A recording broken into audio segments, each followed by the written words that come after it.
Ассалому алейкум бинандагони гироми, барномаи иттилоотии Пайгом аз телевизиони Симои шаҳри Панҷакент манзуратон аст. Дар студия бо шумо муин Саата Мулоева ва коргардон Исмоилҷон Холов мебошем. Инак дар барномаи мо тамошо кунед.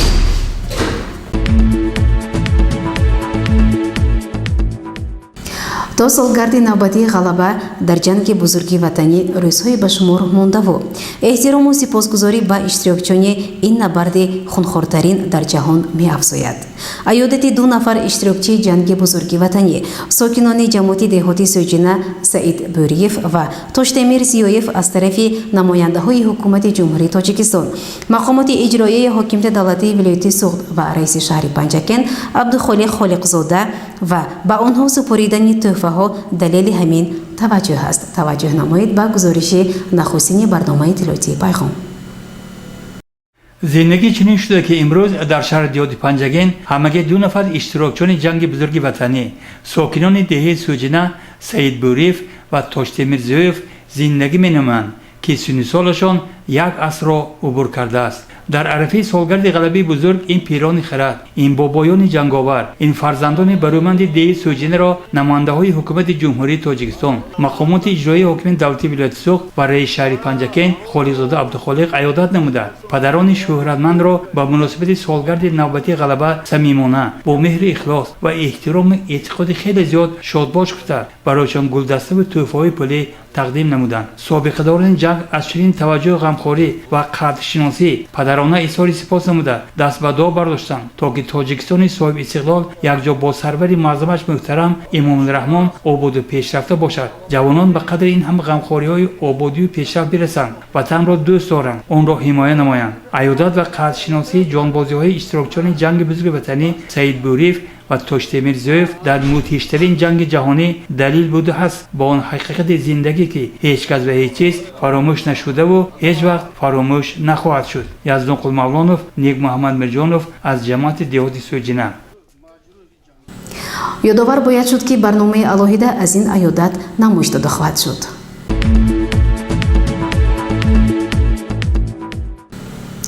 بازدید رئیس شهر پنجکند عبدالخالق خالقزاده از رفتی کارهای بهاری صحرایی در بعضی از خواجگی‌های دهقانی از جمله موضع دشت مالای جماعت دهاتی سوجنا و شناسایی با عزم و تلاش استادان و دانشجویان دانشکده آموزگاری تاجیکستان در شهر پنجکند جهت پرورش کارتوشکا دلیل بوده است که توجه به ساحه کشاورزی تا رفت بیشتر می‌گردد. موضع دشت مالای جماعت دیهاتی سوجنا استادان و دانشجویان دانشکده آموزگاری تاجیکستان در شهر پنجکند در همین منطقه با کارهای بهاری صحرایی مشغولند و فارغ از درس و در روزهای استراحت اینجا آمده با مقصد ثمردان استفاده بردن قطعه زمین جدا شده تدبیرهای ضروری می‌اندیشند. نظر به اطلاعی که از رئیس کشاورزی گرفتیم اینجا 27 هکتار زمین به اختیار دانشکده آموزگاری تاجیکستان در شهر پنجکند واگذار شده بود. در آن باغ تشکیل کرده همزمان کارتوشک و سبزیجات کشت می‌نمایند.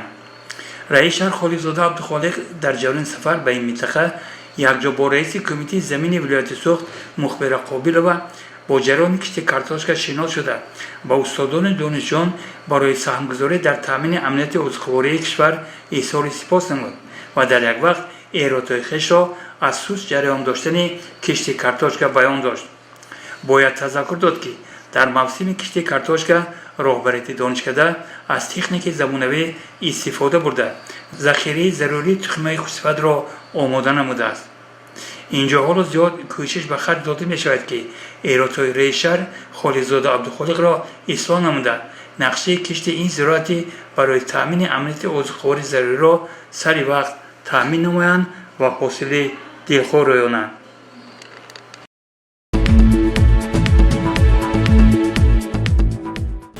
ادامه برنامه اطلاعاتی پیغام. مطابق قرار مجلس وکیلان خلق شهر پنجکند از سال 28 ایونی سال 2019 تحت رقم 237 موضع آبشاران به نام اشتراکی جنگ بزرگ وطنی اوتا باباجانوف گذاشته شد. با ادامه موضوع توجه نمایید. جنگ دوم جهان یکی از جنگ‌های خانمانسوز و دهشتناکترین در تاریخ انسانیت محسوب می‌یابد. در این جنگ کشورهای زیاد خراب گردیده 50 میلیون نفر قربان گردیدند.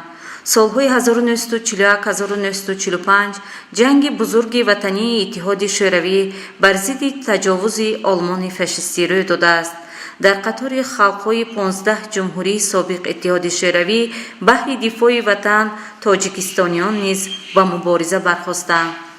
имрӯз мақомоти иҷроии маҳаллии ҳокимияти давлатии шаҳри Панҷакен хотираи онҳоеро ки бо гузашти солҳо бо зиндагии падруд гуфтаанд пос медорад. ба пешвози иди ғалаба яке аз маҳаллаҳои шаҳрамон мавзеи обшорон ба номи иштирокчии ҷанги бузурги ватанӣ Бобоҷонов Ота гузошта шуд. ба ин муносибат намояндагони мақомоти иҷроии маҳаллии ҳокимияти давлатии шаҳр, шӯрои собиқадорони меҳнат, шӯрои ҷанговарони байналмилал дар маҳаллаи обшорон ҷамъ омаданд. нахуст дар ҳамоиш мудири шӯъбаи рушди иҷтимоӣ ва робита бо ҷомеаи дастгоҳи раиси шаҳр дӯстода Афзалшоҳ аз тарҷумаи ҳол, корномаи ҷангӣ ва фаъолияти баъдиҷангии шодравон Бобоҷонов Ота ба ҳозирин маълумот дод. бозпас баъд аз хотимаи ҷанги бузурги ватанӣ ба ватан баргаштанд ва омаданд хонданд. худашон аз рӯи ихтисос ҳуқуқшиносиён раиси суд шуда кор кард, роҳбари натар шуда кор кард, досафа роҳбар шуда кор кард, барои кабудгузоркунии ободии ананин минтақаи мову шумо шуда кор кард. ҳамзамон дар ин ҷамъомад собиқадорони меҳнат, аълочии маориф ва илми ҷумҳурии Тоҷикистон Хоҷа Муҳаммади Муҳаммадзод, Шоев Боймурод, Сангинов Ҷемабой ва Мурод Саидалии Мазурӣ ба сухан баромада диловариву қаҳрамониҳо ва анъанаҳои пуршарафи ҷангии падарони шӯҳратмандро боиси ифтихори наслҳои имрӯзу фардо донистанд. толибаҳои муассисаи таҳсилоти умумии асосии рақами 1 дар ҳамоиш порчаҳои шеъриро алоқаманд ба мавзӯи ҷанги бузурги ватанӣ қироат сохтанд. фарзанди шодравон Бобоҷонов Ота Рустам Бобоҷонов дар поёни ҷамъомад барои ташаббускорони ин тадбир ва қадршиносии падари ҷанговараш изҳори сипос намуд. саҳми фиристодагони Тоҷикистон дар таъмини ғалаба дар ҷанги бузурги ватанӣ хеле калон аст ва 56 000 нафари онҳо бо ордену медалҳои ҷангӣ сарфарош шуда, 54 нафар ба унвони олии қаҳрамони иттиҳоди шӯравӣ ноил гардиданд ки 2 нафари онҳо зодаи шаҳри Панҷакен мебошанд. фирӯза Одилзода, Зарҳуни Неъматулло ва Исмоилҷон Холов аз маҳаллаи Обшорон.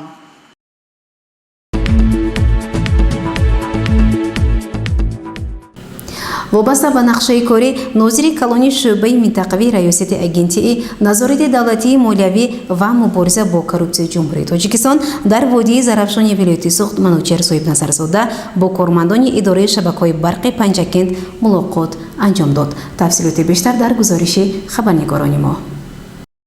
санаи 4 май овохӯрии нозири калон оид ба пешгирии коррупсияи шӯъбаи минтақавии агентии назорати давлатии молиявӣ ва мубориза бо коррупсияи ҷумҳурии Тоҷикистон дар водии Зарафшон Манучер Соҳибназарзода бо мақсади таъмини иҷрои нақшаҳои тасдиқгардидаи ҳукумати ҷумҳурии Тоҷикистон, инчунин нақшаи тасдиқнамудаи раёсати агентии назорати давлатии молиявӣ мубориза ба коррупсия дар хадамоти давлатӣ оид ба назорат дар соҳаи барқи шаҳри Панҷакент бо иштироки сардорони шӯъбаҳо ва кормандони шабакаҳои барқи шаҳр гузаронида шуд. дар ҷаласа қайд гардид ки чунин мулоқоту вохӯрие баргузор гардида ҷиҳати пурзор намудани пешгирӣ ва мубориза бо коррупсия ба вуҷуд овардани фазои зидди коррупсионӣ дар байни кормандони воҳидҳои сохторӣ, инчунин корҳои фаҳмондадиҳӣ дар доираи чорабиниҳои ҷашни 30-солагии истиқлолияти давлатии ҷумҳурии Тоҷикистон мебошад. зимни гузарондани вохӯрӣ бо кормандони соҳаи барқ бо мақсади баланд бардоштани маърифати ҳуқуқии зидди коррупсионӣ, пешгирӣ намудани хавфҳои коррупсионӣ ва инчунин оиди амалӣ нагардидани чорабиниҳо вобаста ба самтҳои фаъолияти дохилиидоравӣ сухан гуфта шуд. дар водии Зарафшон таҳлилои фосилавӣ анҷом дода шуд. зимни анҷом додани таҳлилои фосилавӣ боян гардид ки водии Зарафшон дар назар дошта мешавад шаҳри Панҷакен ноҳияи масъулкунӣ ва ноҳияи айнӣ 40% ҳамин барномаи давлатӣ, яъне фармони президенти ҷумҳурии Тоҷикистон, муқаррароти талаботи баъди фармони президенти ҷумҳурии Тоҷикистон иҷро накарда.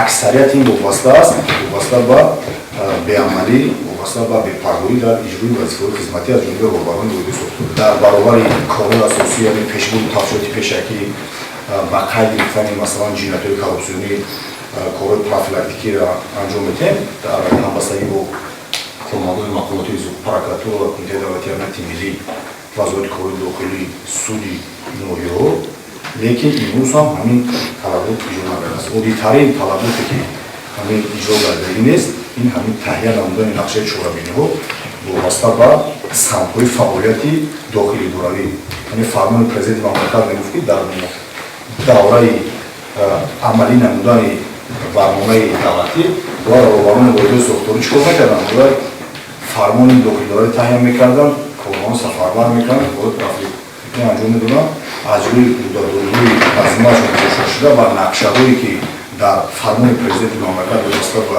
سمت مذکور را باید حسابات‌های داخلات نشان می‌کردند.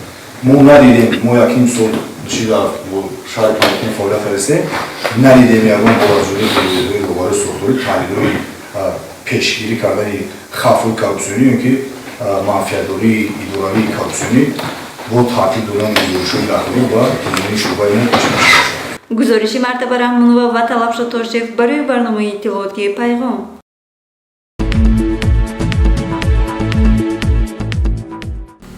برنامه را ادامه می‌دهیم. در مؤسسه تحصیلات میانه عمومی رقمی شهر پنجکند با آموزش زبان‌های خارجی خصوصا انگلیسی توجه زیاد است. گزارش خبرنگاران ما دلیل به همین فکر است. آموزش زبان اساسی بین الخلقی انگلیسی در مؤسسه تحصیلات میانه عمومی رقمی خوب به راه مانده شده است. اینجا برنامه دولتی تکمیل تعلیم و آموزش زبان‌های روسی و انگلیسی در جمهوری تاجیکستان برای دوره تا سال 2030 عملی می شود. آموزگاران زبان خارجی می کوشند شاگردان خویش را با ادبیات و فرهنگ غرب از نزدیک شناس نمایند و آنها را داننده خوبی زبان‌های روسی و انگلیسی گردانند. یونس و نیگورا یکی از آموزگاران جوان مؤسسه بوده در عائله آموزگار به کمال رسیده است. در انتخاب کسب او را معلمه اولینش عبدالله‌وا و آموزگار فنی زبان انگلیسی اسماعیل و فریزه راهبلد بودند. نیگورا الان افتخار میکند که در زندگی پیروی مادر و آموزگاران عزیزش را انتخاب نموده به دنیای پرغوغای و رنگین کودکان وارد گردیده است. درس کشاد نمونه‌ای از فن زبان خارجی در موضوع ختم الفبای انگلیسی در صنف 3 افشاگری آن بود که آموزش برنامه تعلیمی خوب به راه مانده شده است و خوانندگان لیاقت خوب زبان آموزی دارند.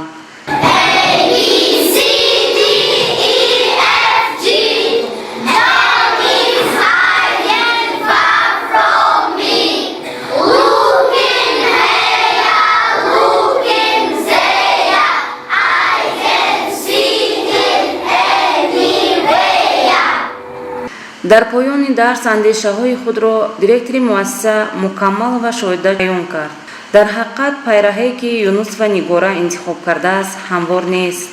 پرپیچ و دراز است زیرا تعلیم و تربیت نسل نورس را به دوش داشتن کاری آسان نیست. چخیلی که در سیاست خردمندانه خویش اساسگزار صلح و وحدت پیشوای ملت پرزیدنت جمهوری تاجیکستان محترم امامعلی رحمان به جوانان آینده‌سازان ملت اعتماد دارند و تکیه میکنند.